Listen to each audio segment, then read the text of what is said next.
আমাদের পূর্বপুরুষ একদিন স্বপ্নাদেশ পায় যে আমি ঝিলে আছি, আমাকে তুলে নিয়ে যা। তখন কিন্তু মায়ের শিলামূর্তি তুলে আনা হয়। হট করে এই জায়গাটা দাঁড়িয়ে আছে, ওই পারতে এটা রেলের পায়ে এসে পাথর এসে ওর এখানটাতে লাগে, বিশাল বড় পাথর, ওটা কেউ ছুঁড়ে ফেলতে পারে না।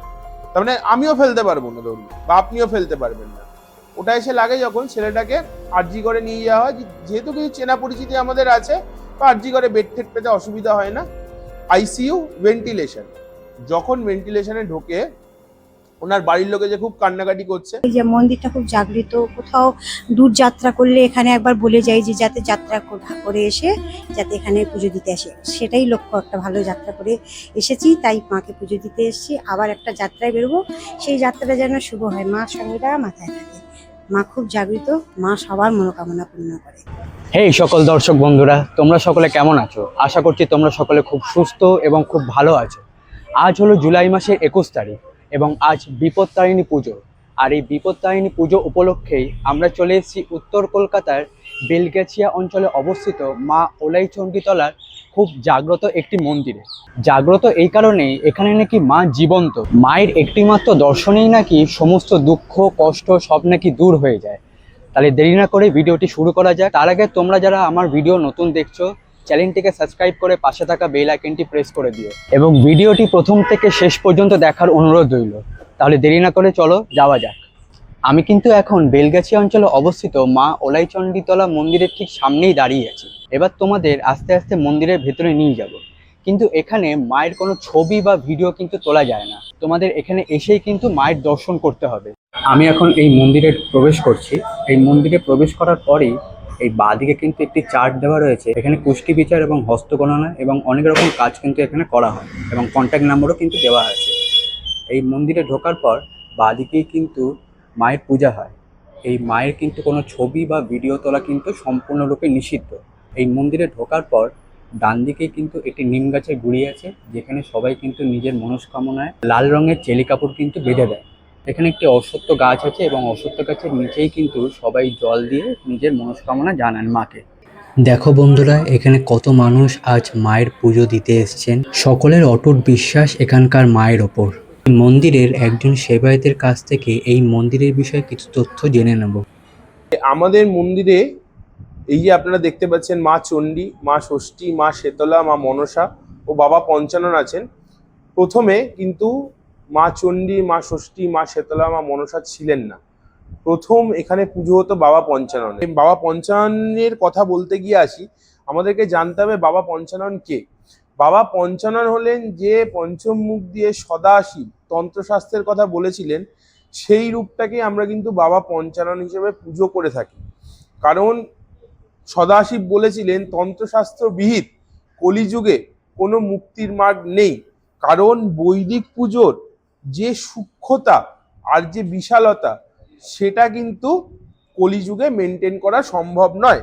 কারণ গিয়ে বলে রাখি, এরকমও বলা আছে শ্রুতিশাস্ত্রে, তার মানে বেদকে যেহেতু শ্রুতি বলা হতো, তো শ্রুতিশাস্ত্র হিসেবেই উল্লেখ করছি আমি। শ্রুতিশাস্ত্রে বলা আছে যে বিশেষ কোনো পুজোর জন্য একটা গরুর দুধের ঘি লাগে। তো এরকম আবার বলা আছে লাল গরুর দুধের ঘি, একটাই গরুর থেকে দুধ বার করে ঘি বানাতে হবে। সেটা আমাদের এখন কলিযুগে সম্ভব নয়, আমরা দশকর্মা থেকে জিনিস এনে কাজ করছি। তো ব্যাপারটা হচ্ছে তন্ত্র আমাদের ওই জায়গাটাই দিয়েছে যে কোনো কারুর কর্তৃক আনা জিনিস শোধন করে আমরা যদি চক্রের মধ্যে প্রবেশ করাই, তাহলে সেটা পুজোর উপযোগী। আবার এরকমও বলা আছে অশ্বমেধ যজ্ঞ, অশ্ববাজপেয় যজ্ঞ, অশ্বরাজপেয় যজ্ঞ কলিযুগে করা সম্ভব নয়, বা রেদার পারমিশন নেই করার। সেইগুলোর সেই পুজোগুলোর কর্মফল থেকে কি আমরা তাহলে বিরত থাকবো? হ্যাঁ, তার জন্যই কিন্তু তন্ত্র আমাদের ওই জায়গাগুলো দিয়েছে, অনেক সহজ করে দিয়ে। তার জন্যই সদাশিব বলেছিলেন তন্ত্রশাস্ত্র বিহিত কলিযুগে মুক্তির মার্গ নেই। তো সেই রূপটাকেই আমরা বাবা পঞ্চানন হিসেবে পুজো করে থাকি। তারপরে আমাদের পূর্বপুরুষ একদিন স্বপ্নাদেশ পায় যে আমি ঝিলে আছি, আমাকে তুলে নিয়ে যা। তখন কিন্তু মায়ের শিলামূর্তি তুলে আনা হয়, তুলে এনে মাকে প্রতিষ্ঠা করা হয়। আসলে আপনারা দেখতে পারবেন, বা অনেকেই আমার কাছে এটা ক্ষোভ জানান যে মা চণ্ডী নিচে কেন। মা চণ্ডীকে যবে থেকে প্রতিষ্ঠা করা হয়েছে মা ওইখানেই, মায়ের শিলামূর্তি, আমরা সরাতে পারবো না, তাই মা নিচে। তো তখন মহামারী হচ্ছিল, মহামারীতে কি রোগ হচ্ছিল, যেমন এখন কোভিড হয়েছিল কিছু বছর আগে, সেরকম কলেরা রোগ হয়েছিল। কলেরা রোগে গ্রামের পর গ্রাম উজাড় হয়ে যাচ্ছিল, প্রচুর লোকজন মারা যাচ্ছিলেন। তখন কিন্তু মাকে যারা পুজো দিতেন, মায়ের জল নিয়ে যেতেন, তারা কিন্তু কলেরা রোগ থেকে সুস্থ হয়ে উঠছিলেন। তখনই কিন্তু কলেরাকে ওলাওটো বলা হতো, ওই ওলাওটো থেকেই নামটা কিন্তু আসে ওলাই চণ্ডী। তো এবার বাবা পঞ্চানন আর মা চণ্ডীর পুজো করা হচ্ছিল। এবার আসি ব্রিটিশ আমলে, ডম্পিং সাহেব বলে এক সাহেব ছিলেন, তার বউয়ের কলেরা রোগ হয়। যখন কলেরা রোগ হয় উনি স্বপ্নাদেশ পান, তুই এই মন্দিরে গিয়ে জল গ্রহণ কর, মায়ের ঘটের জল গ্রহণ কর, তোর রোগ মুক্ত হবে। উনি এসে কিন্তু ঘটের জল গ্রহণ করেন, ওনার রোগ মুক্ত হয়। তারপর উনি কিন্তু মায়ের মন্ত্রে দীক্ষা নিয়েছিলেন। দীক্ষা নেওয়ার পরে একদিন হট করে উনি রাত্রিরে আবার স্বপ্নাদেশ পান, তোর গুরুকে গিয়ে বল মা ষষ্ঠী, মা শেতলা, মা মনসাকে প্রতিষ্ঠা করতে, আর তুই এই মূর্তিগুলো বানিয়ে দিবি। তখন উনি এসে বলেন, উনি কিন্তু ডম্পিং সাহেবই কিন্তু মা ষষ্ঠী, মা শেতলা, মা মনসার অষ্টধাতুর মূর্তি বানিয়ে দিয়েছিলেন। ওইগুলো আজও আমাদের মন্দিরে বিরাজমান। তো ছোট্ট করে বলতে গিয়ে এইটুখানি বললাম ইতিহাসের কথাটা। আরো এরকম প্রচুর ঘটনা আছে যেগুলো বললে হয়তো তার মানে ভিডিওটা হয়তো 3-4 ঘন্টা লম্বা হয়ে যাবে। একটা ছোট্ট ঘটনা বলি মায়ের। এই যে আপনারা দেখতে পাচ্ছেন আমি বসে আছি যেখানটাতে, রাদার এখান দিয়ে মেট্রো যাওয়ার কথা ছিল পুরো মায়ের মন্দিরের ওপর দিয়ে। তো এবার যথারীতি সবাই জানেন যে মেট্রো রেল যদি কোন কারোর জায়গা নেয় তো আপনাকে দিতে হবে, কিছু করার নেই। তখন এই জায়গাটা ভাঙতে আসে, কি ভাঙতে আসে, ক্রেন আর ভাঙার যে যন্ত্রগুলো যত সব নিয়ে আসছিল, ওই যন্ত্রগুলো সব খারাপ হয়ে যাচ্ছিল। তখন কিন্তু মেট্রো রেল নিজের জায়গা চেঞ্জ করে ওই সাইডটা দিয়ে গেছিল। মায়ের আমাদের বাড়ির কিছুটা অংশ গেলেও মন্দিরে কিন্তু ওনারা হাত দিতে পারেননি। এরকম প্রচুর ঘটনা আছে। আবার কিছুদিন আগের ঘটনা, একজন আমাকে ফোন করেছেন যে আমার ছেলের এরকম হার্টে ফুটো আছে, কোনো ডাক্তার অপারেশন করতে চাইছে না, ঠাকুরমশাই কি করব। আমি ওনাকে বললাম যে দেখুন এটা তো অ্যাস্ট্রোলজিক্যাল কোনো দিক আমি দেখতে পাচ্ছি না, আগে মায়ের কাছে জানান, তারপরে না হরোস্কোপ টরোস্কোপ দেখার যে ব্যাপারগুলো আসছে ওইগুলো পরে করা যাবে। তখন উনি মায়ের ঘটের জল নিয়ে যায় অমাবস্যায় এসে, তারপরে একটা ডাক্তার ওনার অপারেশন করতে রাজি হয়, আর ছেলেটা এখন যথেষ্ট সুস্থ সবলভাবে বেঁচে আছে। আরেকটা কথা বলে রাখি, আরো 2-3টে কথা বলার আছে আমার। এরকম 1-2 ফোন বা মেসেজ আমার কাছেও আসে যে ঠাকুরমশাই আমার মনস্কামনাটা তো পূরণ হলো না। সেরকম একজনকে আমি জানতাম, উনি আমাকে জিজ্ঞাসা করলেন যে ঠাকুরমশাই আপনার তো মনস্কামনাটা পূরণ হয়নি। আমি বললাম আপনি কি লিখেছিলেন কি, কারণ আমাদের এখানে সাদা কাগজে লাল কালি দিয়ে নামগোত্র আর নীল কালি দিয়ে মনস্কামনা লিখে মায়ের কাছে অমাবস্যার দিন জমা দিলে, আমি প্রত্যেক অমাবস্যায় আমরা ডেট বলে দেবো, ওই অমাবস্যা সে জমা দিলে একটা ক্রিয়া আমরা করে দিই আর মায়ের ঘটের জল দেওয়া হয়। তো ওনার মনস্কামনা পূরণ হয়নি। উনি 16ই মে দিয়েছিল কাগজটা, আমি ডেটও বলে দিচ্ছি, 16ই মে, ফলো হয়নি অমাবস্যার দিনকে। তার ঠিক 1.5 মাস পরে আমাকে ফোন করে। তো আমি বলি আপনার মনস্কামনাটা কি ছিল একটু জানতে পারি। উনি বলেছিল ওনার ছেলে 3 কোটি টাকা লোনে জড়িয়ে গেছে, তো 1.5 মাসের মধ্যে নাকি কোনোভাবেই শোধ হওয়া সম্ভব। আপনারা বলুন না, কোনোভাবে সম্ভব। অযাচিত কিছু চাইলে মায়ের কাছে পাবেন না।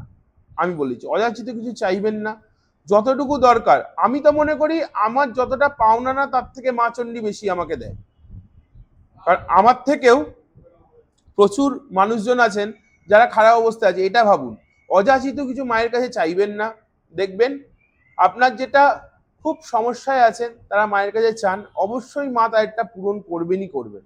আর ঘটের জল প্রত্যেক অমাবস্যাতেই দেওয়া হয়, ঠিক আছে, তার বিনিময়ে 2টো করে গোলাপ জল আর 1টা করে কস্তুরি নেওয়া হয়, অথবা কস্তুরির জায়গায় আতর নেওয়া হয়, সেটা আমরা বলে দিই অমাবস্যার আগে। কারণ হচ্ছে গিয়ে এই যে মায়ের ঘটের জলটা আমরা সংকল্প করে দিই, একটা গোলাপ জলে আপনাদের নামে সংকল্প করা হবে, আর ডায়েরিতে আপনার নামগোত্র লেখা হবে।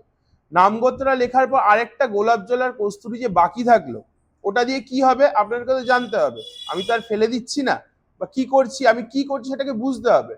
ডায়েরিতে ধরুন 150 জনের নাম পড়লো, সাপোজ আমি একটা সংখ্যা বলছি 150 জন, 150 জনের যখন নাম পড়লো ধরুন একটা অমাবস্যা থেকে সেকেন্ড অমাবস্যার ডিস্টেন্স হচ্ছে 30 দিনে, তাহলে 30 দিয়ে 150কে ভাগ করলে কত করে পাওয়া যায়? 5। এক এক দিনে 5 জনের নাম পাওয়া গেল।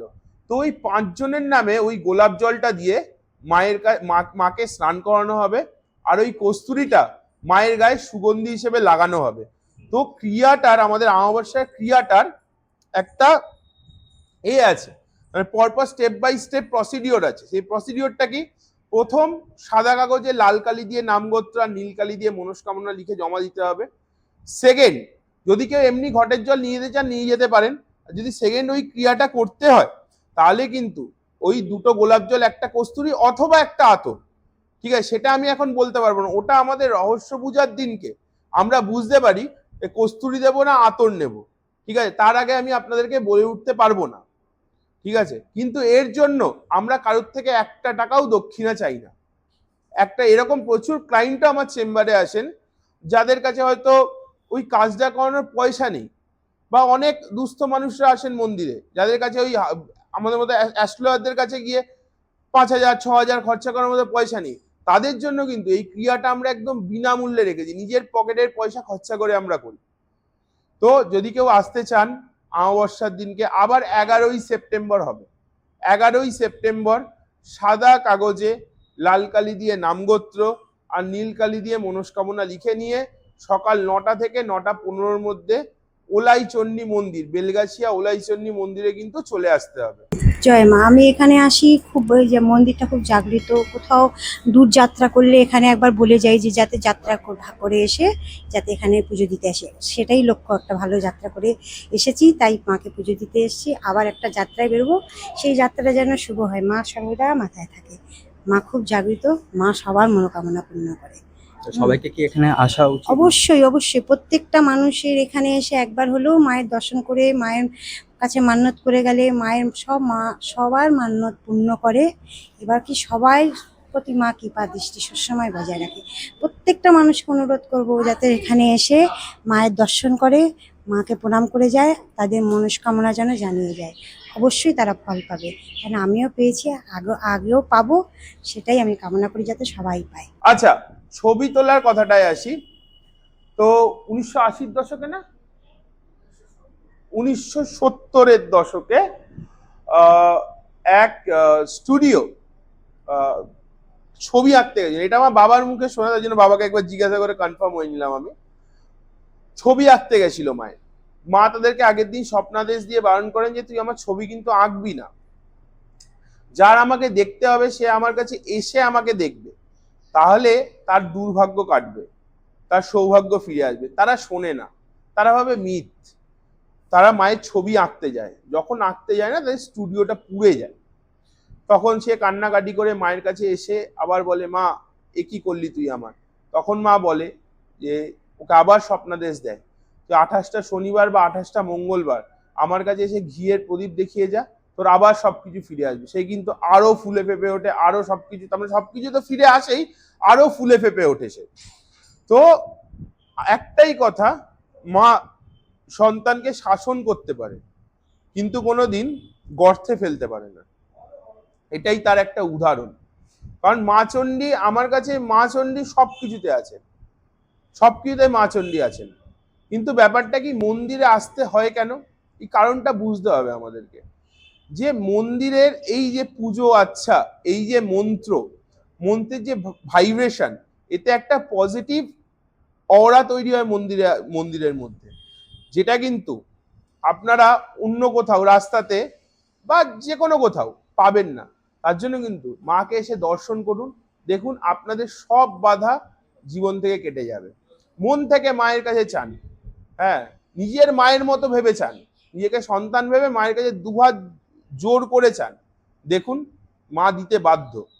আমি কিন্তু এখানে দুজন খুদে সাবস্ক্রাইবারকে পেয়ে গেছি যারা নাকি আমার ভিডিও নাকি প্রতিদিন দেখে। কেমন লাগে আমার ভিডিও? খুব ভালো, তোমার? খুব ভালো। ছবি তোলার জন্য রিসেন্ট একটা ইনসিডেন্ট বলি। একটা ছেলে, মানে নন বেঙ্গলি, এখানটা দাঁড়িয়ে ফটোটা তোলে। আমরা তখন একটু রাগারাগি করেই বারণ করি, হ্যাঁ, আর একটু ইয়াং জেনারেশন যেহেতু দে আর ভেরি অ্যারোগেন্ট, ঠিক আছে। তো যথারীতি বলে না কি হয়েছে ছবি তুললে, আমরা বলি না তোমাকে আমাদের কথা শুনতেই হবে, কিছু করার নেই, তুমি ছবিটা ডিলিট করো, তুমি ডিলিট করো। সে তখন একটুখানি এসে করে ডিলিট করে। হট করে এই জায়গাটা দাঁড়িয়ে আছে, ওই পারতে এটা রেলের পায়ে এসে পাথর এসে ওর এখানটাতে লাগে, বিশাল বড় পাথর, ওটা কেউ ছুঁড়ে ফেলতে পারে না, তার মানে আমিও ফেলতে পারবো না ধরুন, বা আপনিও ফেলতে পারবেন না। ওটা এসে লাগে যখন, ছেলেটাকে আরজি করে নিয়ে যাওয়া হয়, যেহেতু কিছু চেনা পরিচিতি আমাদের আছে, তো আরজি করে বেড টেড পেতে অসুবিধা হয় না। আইসিইউ ভেন্টিলেশন, যখন ভেন্টিলেশনে ঢোকে ওনার বাড়ির লোকে যে খুব কান্নাকাটি করছে, আমি বললাম ওনার ফোনটা নিয়ে আসুন। তো ফোনটা নিয়ে এসে দেখি রিসাইকেল বিন থেকে আবার ফটোটাকে রিকভার করে রেখেছে। তো আমি বলি ফটোটা ডিলিট করুন, মায়ের কাছে ক্ষমা চেয়ে যান। ক্ষমা চেয়ে যায়, সঙ্গে সঙ্গে উইদিন 12 ঘন্টা আউট অফ ডেঞ্জার। ঠিক আছে, তো এর জন্যই বলি দেখুন, এই নিয়মগুলো আমরা মন থেকে বানাই না।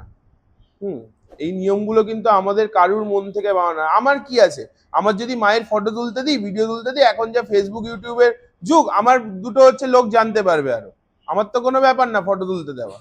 ব্যাপারটা হচ্ছে এখানেই যে এই নিয়মগুলো কিন্তু আমি ভাঙতে পারবো না। ঠিক আছে, তো এটাই হচ্ছে ব্যাপার, যে নিয়মগুলো যেখানে আছে সেই নিয়মগুলো একটু মানুন, দেখুন, হ্যাঁ ভালো থাকবেন। হ্যাঁ বলি প্রথা আছে, হ্যাঁ বলি প্রথা এখনো বর্তমান। যেহেতু বলি প্রথার কথায় আসতে গিয়ে বলি, বলিদান প্রথম বলা হয়েছে নিজের ষড়রিপুকে বলিদানের কথা। তো ষড়রিপু বলিদানের থেকে কি করে এই ছাগল বলি আসলো? ব্যাপারটা হচ্ছে ছাগ, ছাগ মানে বোঝাতো আমাদের এই ষড়রিপুকে, তো ওখান থেকেই ছাগল বলির প্রথাটা এসছে। আর বলা আছে যে ছাগল বলিতে যে রক্ত মন্দিরে ছিটকে পড়ে, সেই রক্তে রুদ্রগুণ থাকে, সেই রুদ্রগুণে কিন্তু মন্দির জাগ্রত থাকে। এবার অনেকে বলবেন এ বাবা কেন, যদি আপনি বৈষ্ণব হন তো আগ বলি দিন, চাল কুমড়ো বলি দিন। যদি আপনি নিজে ওই যে জিনিসগুলো ভক্ষণ করেন সেগুলো উৎসর্গ মাকে করেই খেতে হবে। মাকে দর্শন করুন, হ্যাঁ দর্শন করুন, দর্শন করে নিজের মনস্কামনা জানান, মায়ের চরণমৃত্য নিন, মায়ের ঘটের জল নিন, দেখুন মা আপনার সব বাধা জীবন থেকে, আশা করছি আপনার কর্মফল যদি ভালো হয় সব বাধা কাটিয়ে দেবে। জয় মা, জয় মা চণ্ডী। এবারে বলি এই মন্দিরে আসবে কিভাবে। এই হচ্ছে মন্দির, এই মন্দিরের ওই দিকটাই হচ্ছে কলকাতার রেলওয়ে স্টেশন। তোমরা যারা ট্রেনে করে আসবে তারা কলকাতার রেলওয়ে স্টেশনে নেমে হেঁটে 5 মিনিটের মধ্যেই কিন্তু এই মন্দিরে চলে আসতে পারবে। এবং এই মন্দিরে সব থেকে কাছের মেট্রো স্টেশন হচ্ছে Belgachia metro station. Belgachia metro স্টেশনের 1 নম্বর গেট থেকে বেরিয়েই এই মন্দিরে মাত্র 2 মিনিটের হাঁটা পথ তোমরা কিন্তু চলে আসতে পারবে। এবং আমি এই মন্দিরের অ্যাড্রেস সম্পূর্ণ দিয়ে দেবো, তোমরা সেটা দেখে নিতে পারো। তাহলে সব কিছুই জানলেন এই মন্দিরের বিষয়ে। আপনারা এই মন্দিরে এসে একবার মাকে দর্শন করে যান, অবশ্যই মা আপনাদের সব দুঃখ কষ্ট সব শুনে সব নিরাময় করে দেবে। এবং এই ভিডিওটি যদি আপনাদের ভালো লেগে থাকে তাহলে চ্যানেলটিকে সাবস্ক্রাইব করে পাশে থাকা বেল আইকনটি প্রেস করে দেবেন এবং কমেন্টে লিখে দিতে পারেন জয় মা।